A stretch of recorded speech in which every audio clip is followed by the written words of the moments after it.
Welcome to The Explainer. Today we are diving into something truly mind-blowing, the deep and honestly pretty surprising connection between artificial intelligence and our very own brains. Okay, let's kick things off with a little thought experiment that gets right to the heart of what we're talking about. Picture this. In one lab, you have neuroscientists painstakingly mapping how we see the world. And in another lab, completely separate, you've got computer scientists building an AI to recognize objects in pictures. Now here's the wild part. Even though they're working on totally different systems, one is biological, the other is digital, they keep arriving at the exact same solutions. So what's going on here? Is this just some crazy coincidence? Not at all. It points to something much deeper, a fundamental link between artificial and biological intelligence. It suggests there might be universal rules for how intelligence works, whether it's made of neurons or silicon. So, how did we get to this point? Well, here's our game plan. We'll start with how AI has evolved. Then we'll see how it's become this kind of digital mirror for the brain, explore the idea of a partnership, and then we'll wrap up with the key takeaways.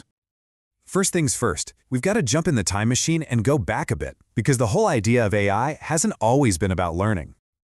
You can basically break down the history of AI into three big eras. Back in the 50s, it was all about symbolic AI. The thinking was that intelligence was just a set of logical rules, like we could literally write down the source code for thought. Then fast forward to the 80s and the focus shifts to connectionism, this idea that intelligence could learn from data, inspired by all those interconnected neurons in our brains. And that brings us to today, the era of deep learning, which is all about taking that learning concept and scaling it up to an absolutely incredible degree. And this right here, this is a total game changer in how we think about intelligence. That early rules approach was like giving a computer a super detailed recipe for a sandwich. It can only do exactly what you tell it. But the modern learning approach, it's completely different. Instead of a recipe, you just show it, say, 1,000,000 pictures of sandwiches, and it starts to figure out the patterns on its own. It develops a kind of intuition for what makes a sandwich a sandwich.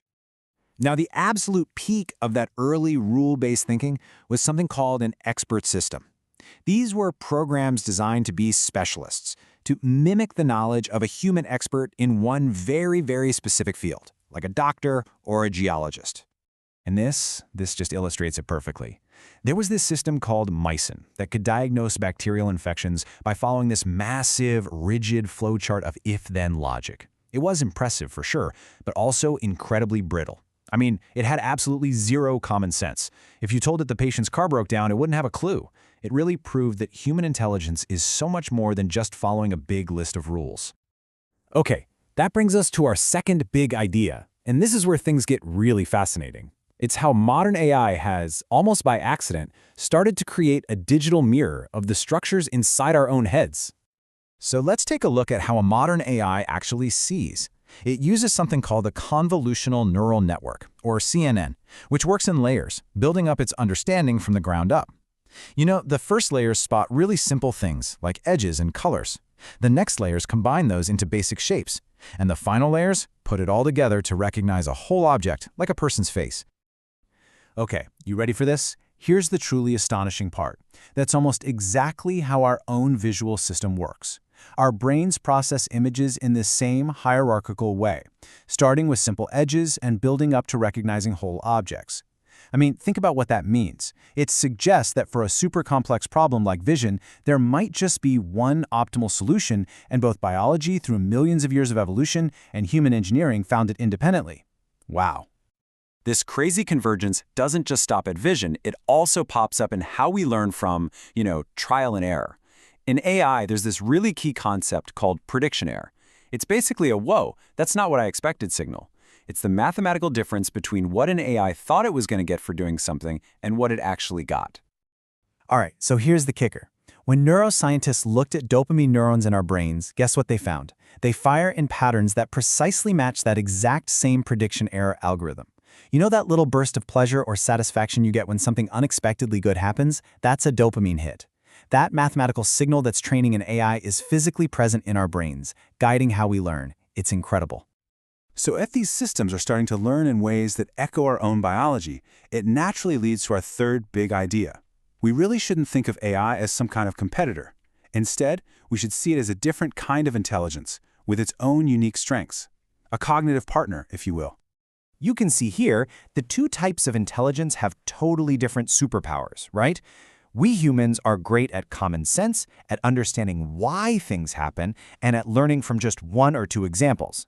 AI, on the other hand, can chew through massive amounts of data, spot patterns we would never see, and work 24/7 without getting tired. They're not in competition, they're complementary. Think of it like this. A scientist can use her intuition to form a hypothesis about a new drug, and an AI can then sift through millions of molecules to find the best candidates. A job that would take a human a lifetime. It's a partnership that makes both smarter. All right, we've covered a lot of ground. So after digging into these three big ideas, what are the most important things you should walk away with? First off, we've seen that AI has made this huge leap from just following rules to actually learning on its own. Then there's that incredible convergence, where AI and the human brain seem to have independently found similar solutions to complex problems. And that means we should really start thinking of them as partners with complementary skills, not rivals. And you know, maybe the biggest thing is this. By studying AI, its successes and its failures, we're getting this powerful new lens for understanding ourselves. So I'll leave you with this final thought to chew on. Thinking of AI as a partner isn't just a philosophical shift. It could fundamentally change how we take on our biggest challenges in science, in medicine, in society. What becomes possible, really possible, when we truly combine these two different kinds of minds?